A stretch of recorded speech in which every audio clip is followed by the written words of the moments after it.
نحمدہ ونصلی ونسلم علی رسول الکریم اما بعد اعوذ باللہ من الشیطان الرجیم بسم اللہ الرحمن الرحیم والفجر ولیال عشر صدق اللہ العظیم۔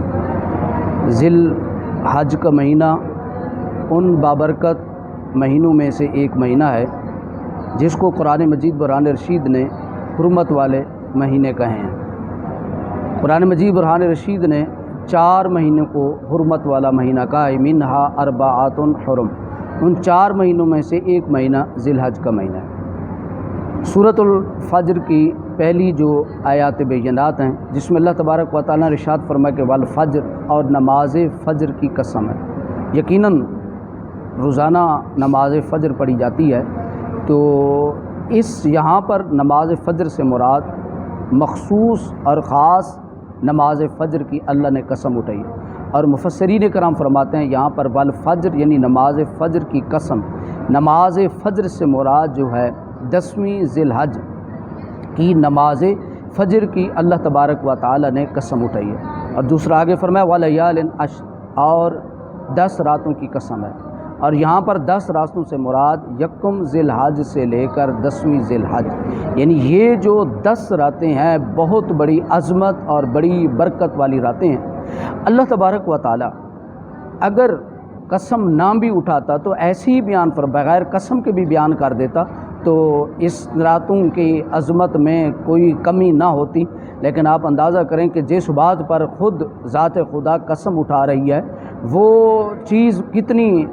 عظیم ہوگی، تو لہٰذا یہاں پر اللہ تبارک و تعالیٰ نے نماز فجر کی قسم اٹھائی، پھر 10 راتوں کی قسم اٹھائی، تو یہاں پر 10 راتوں سے مراد ذی الحج شریف کی 10 راتیں، تو یہ راتیں بڑی عظمت اور بڑی برکت والی راتیں ہیں۔ تو ان راتوں کو اللہ تبارک و تعالیٰ کی خصوصی عبادات کی جائے، خصوصی عبادت کا اہتمام کیا جائے۔ نبی کریم صلی اللہ علیہ وسلم نے بھی ان 10 راتوں کی بڑی عظمت اور بڑی برکت بتائی ہے۔ حضرت سعد بن جبیر رضی اللہ تعالیٰ عنہ کے بارے میں آتا ہے، اس کو حضور سید غوث اعظم رضی اللہ تعالیٰ عنہ نے غنیت الطالبین میں نقل کیا ہے۔ حضرت سعد بن جبیر رضی اللہ تعالیٰ عنہ ان 10 راتوں میں آپ اپنے گھر کا چراغ نہیں بجھاتے تھے، اور اپنے گھر والوں کو، اپنے خدام کو، اور خود آپ ساری رات جو ہے وہ کھڑے کر عبادت کرتے تھے۔ تو ان 10 راتوں میں اگر بندہ ساری رات بھی عبادت نہ کر سکے تو تھوڑا سا عمل کر لے، اللہ اس کا اجر جو زیادہ عطا فرماتا ہے۔ یعنی ایک تو بندہ 10 راتوں میں یہ کرے کہ نماز کی عشاء جو ہے وہ باجماعت ادا کرے۔ حضور جان رحمت صلی اللہ علیہ وآلہ وسلم نے ارشاد فرمایا کہ جو شخص نماز فجر باجماعت ادا کرے اور نماز عشاء کو باجماعت ادا کرے، اللہ تبارک و تعالیٰ اس کو پوری رات کی عبادت کا ثواب عطا فرماتا ہے۔ تو بندہ اور کوئی عمل نہ کر لے، یہی عمل کر لے تو یہ بڑا ہے، لیکن اس کے ساتھ ساتھ تھوڑا سا اور بھی عمل کر لے۔ حضور سید غوث اعظم رضی اللہ تعالی عنہ آپ فرماتے ہیں اگر کوئی بندہ ان 10 راتوں میں نماز عشاء کے وتروں کے بعد 2 رکعات نماز نفل ادا کرے، اور ہر رکعت یعنی پہلی رکعت میں 3 مرتبہ سورۃ الکوثر پڑھے اور دوسری رکعت میں 3 مرتبہ سورۃ الاخلاص پڑھے، تو اللہ تبارک و تعالی اس کو جسم کے ایک بال کے بدلے اللہ اس کو 1000 نیکیاں، اور جسم کے ایک بال کے بدلے اللہ تبارک و تعالی اس کو 1000 دینار صدقہ کرنے کا ثواب عطا فرماتا ہے۔ اسی طرح بعض بزرگوں نے اس رات کو جو ہے اور بھی کچھ وظائف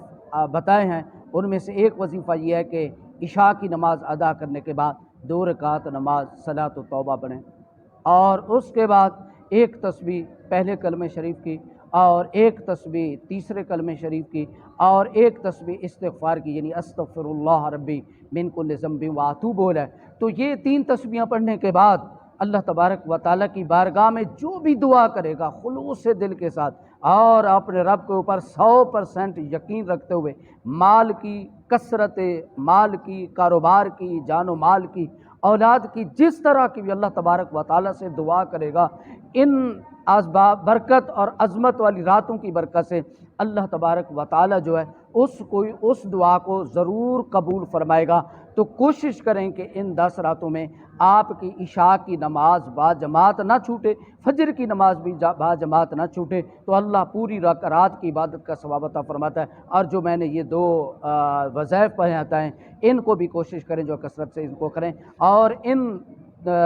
دنوں میں یکم ذی الحج سے لے کر 10ویں ذی الحج تک حضور نبی کریم صلی اللہ علیہ وسلم کی حدیث پاک ہے، یہ صحیح مسلم میں یہ حدیث پاک ہے جس کو روایت کرا گیا ہے ام المومنین حضرت ام سلمہ رضی اللہ تعالی عنہ، حدیث مبارکہ کی راوی ہیں۔ آپ فرماتے ہیں کہ رسول اللہ صلی اللہ علیہ وسلم ارشاد فرمایا اذا دخل العشر واراد بعضکم ان یضحی فلا یمس من شعره وبشره شیئا وفی روایت فلا یأخذن شعرا ولا یقلمن ظفرا وفی روایت من رأى ہلال ذی الحجہ واراد ان یضحی فلا یأخذ من شعره ولا من اظفاره او کما قال النبی صلی اللہ علیہ وسلم۔ سیدہ ام سلمہ رضی اللہ تعالی عنہ فرماتی ہیں کہ رسول اللہ صلی اللہ علیہ وآلہ وسلم نے ارشاد فرمایا کہ جس وقت عشرہ ذی الحجہ داخل ہو جائے اور تمہارا بعض آدمی قربانی کرنے کا ارادہ رکھتا ہو تو چاہیے کہ بال اور جسم سے کسی چیز کو مس نہ کرے، اور ایک روایت میں ہے کہ فرمایا کہ بال نہ کترائے اور نہ ناخن اترائے، اور ایک روایت میں ہے کہ جو شخص ذی الحجہ کا چاند دیکھ لے اور قربانی کا ارادہ ہو تو نہ بال منڈائے اور نہ ناخن ترشوائے۔ تو یہ مسئلہ ذہن نشین فرما لیجیے گا کہ یکم ذی الحج سے لے کر 10ویں ذی الحج تک بال نہ کاٹنا اور ناخن نہ کاٹنا یہ مستحب عمل ہے۔ اگر کوئی بندہ اگر ناخن کاٹ بھی لیتا ہے، اگر بال کاٹ بھی لیتا ہے تو اس کی قربانی پر کوئی بھی اثر نہیں پڑتا اور نہ وہ گناہ گار ہوتا ہے۔ ہاں اس کا ثواب ضرور ملتا ہے کہ حضور علیہ الصلوۃ والسلام کی بارگاہ میں ایک صحابی حاضر ہوئے، عرض کی یا رسول اللہ صلی اللہ علیہ وسلم میرے پاس ایک منیہ ہے، یعنی 6 مہینے کے بکری کا بچہ ہے، کیا میں اس کی قربانی کر سکتا ہوں؟ کیونکہ بکری بکرا دمبے چھترے کے لیے 1 سال کا ہونا ضروری ہے، اگر 1 سال سے کم ہوگا تو اس کی قربانی نہیں ہوگی۔ تو آقا کریم صلی اللہ علیہ وسلم نے ارشاد فرمایا کہ میرے صحابی تم اس طرح، کیونکہ اس کی قربانی تو نہیں کر سکتے، لیکن اگر تم اس طرح کرو کہ یکم ذی الحج سے لے کر 10ویں ذی الحج تک اپنے آپ کو روک لو، بال بھی نہ تراشو اور ناخن بھی نہ کاٹو، اور نماز عید پڑھنے کے بعد اپنے بال بھی کاٹ لو، ناخن بھی تراش لو، تو اللہ تبارک و تعالی تمہیں قربانی کا ثواب عطا فرمائے گا۔ مفتی احمد یار نعیمی رحمۃ اللہ تعالی فرماتے ہیں یہ غریبوں کی قربانی ہے، یعنی جو بندہ قربانی نہیں کر سکتا یکم ذی الحج سے لے کر 10 ذی الحج تک جو ہے وہ ناخن بھی نہ تراشے اور بال بھی نہ کاٹے، نماز عید ادا کرنے کے بعد یہ عمل کرے تو اللہ تبارک و تعالی اس کو قربانی کا ثواب عطا فرماتا ہے۔ اسی طرح ذی الحج کے یکم ذی الحج سے لے کر 10ویں ذی الحج کے جو ہے یہ یعنی کہ 9 ذی الحج تک جو ہے روزے رکھنا بھی بڑی برکت والے ہیں۔ مشکوٰۃ شریف میں ہے کہ جس کو حضرت ام المومنین حضرت حفصہ رضی اللہ تعالی عنہا نے روایت فرمایا، آپ فرماتے اربع لم تکن یدعوہن النبی صلی اللہ علیہ وسلم صیام عاشوراء والعشر وثلاثۃ ایام من کل شہر ورکعتان قبل الفجر او کما قال نبی صلی اللہ علیہ وسلم۔ مشکوٰۃ شریف میں 4 چیزیں ام المومنین حضرت حفصہ رضی اللہ تعالی عنہ فرماتی ہیں کہ رسول اللہ صلی اللہ علیہ وسلم 4 چیزوں کو حضور کبھی نہیں چھوڑتے تھے، ایک یوم عاشوراء یعنی 10ویں محرم الحرام کا روزہ، اور دوسرا ذی الحج کے 10 روزے یعنی پہلے 9 دن کے روزے، یعنی یکم ذی الحج سے لے کر 9 ذی الحج تک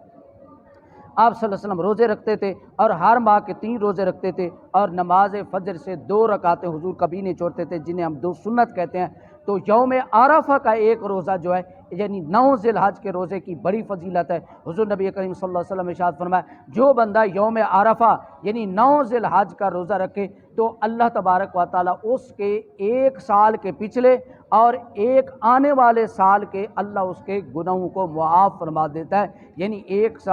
سال پچھلے اور 1 سال آنے والے گناہوں کے اللہ تبارک و تعالیٰ معافی عطا فرما دیتا ہے۔ اللہ تبارک و تعالیٰ کی بارگاہ میں دعا ہے اللہ تبارک و تعالیٰ ان 10 دنوں اور 10 راتوں میں اللہ ہم سب کو زیادہ سے زیادہ اپنی عبادت کرنے کی توفیق عطا فرمائے، آمین بجاہ النبی الامین۔